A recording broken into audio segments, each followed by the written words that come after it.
Polio is more than 99% eradicated worldwide, and in the lead up to World Polio Day on Monday, global leaders and philanthropists announced a commitment of more than $2.6 billion to the Global Polio Eradication Initiative, known as GPEI. And joining me live are Joans Smith, a polio survivor, and Michael Sheldrick, co-founder of Global Citizen. Thank you so much for joining us. Good evening to you, Michael, from Washington, DC. Let's start with you first.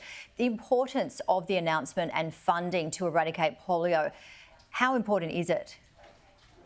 Well, thanks for having me. Thanks in large part to the efforts of Rotarians, including many Rotarians from across Australia, we've been able to eradicate polio by 99.9%. We've literally brought this disease to the brink of becoming just the second human disease in history to be eradicated. But of course, we have the opportunity to eradicate it by 2026. And this effort to eradicate polio requires $4.8 billion in order to achieve complete eradication. And I'm thrilled that the Australian government just this past Monday announced $43.55 million towards this effort. This is a remarkable increase over previous commitments. Since the Rudd-Gillard governments, successive Australian governments have given successive support. And I just really want to thank the Australian government, the Albanese government, and the Australian people for their generosity and support to make this world polio-free.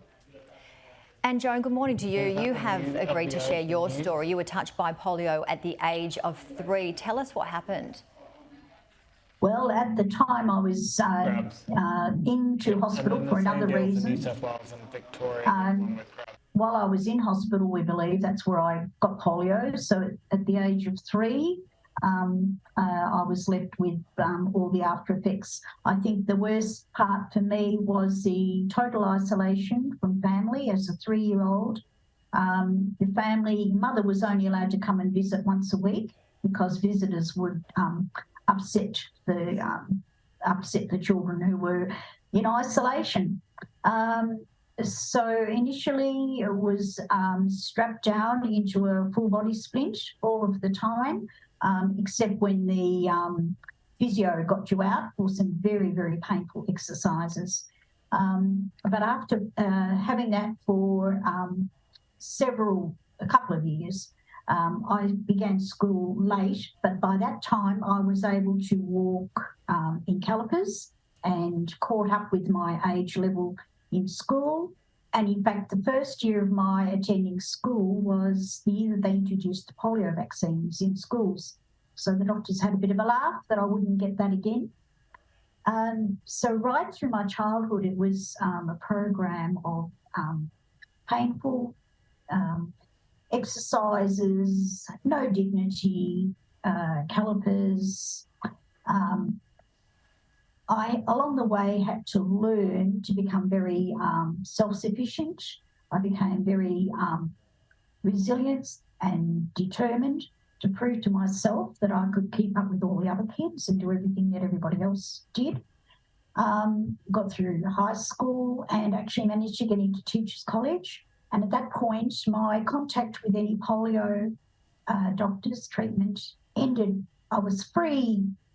I had a full career of teaching, and then in the year 2000, I began having all these terrible symptoms again with lack of mobility, with falling over, with pain, with absolutely overwhelming fatigue. And after hunting around and found a neurologist who actually had specialised in polio and discovered that I had post-polio syndrome, which was the first time I'd ever heard of it.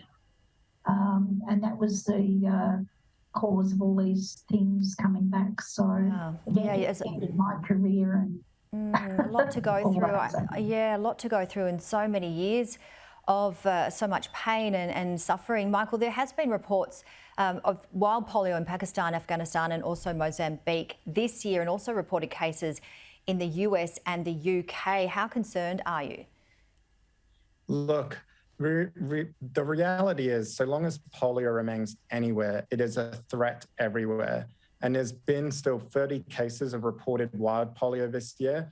Both in the UK, for instance, we've seen reports there of polio being detected, but also in New York. We saw this year the first case of polio being detected in the United States since 1979. And so the reality is the only way to eradicate polio truly is to vaccinate children. We need to vaccinate as many as 400 million children a year. And that's why it's great that the Australian government has stepped up. We hope other governments will match the generosity of the Australian government. And for Australia, I hope this is a recommitment to international development and anti-poverty efforts more broadly. But it really is needed right now. And unfortunately, we're running out of time. But Joan, what message would you like to share with people when you hear about these cases and the importance of vaccination? Well, it's just terrible that we have vaccination that everyone is not having access to. And I have to congratulate Rotary on their wonderful efforts to get this the vaccinations across the world. I would hate to think of children. Yeah, thank you so much, both of you. And I think we do have to wrap it up there. But really, thank you for sharing, Joan, your story. And also, Michael, thank you so much for coming on, co-founder of Global Citizen. Thank you both. Thank you, Jenny.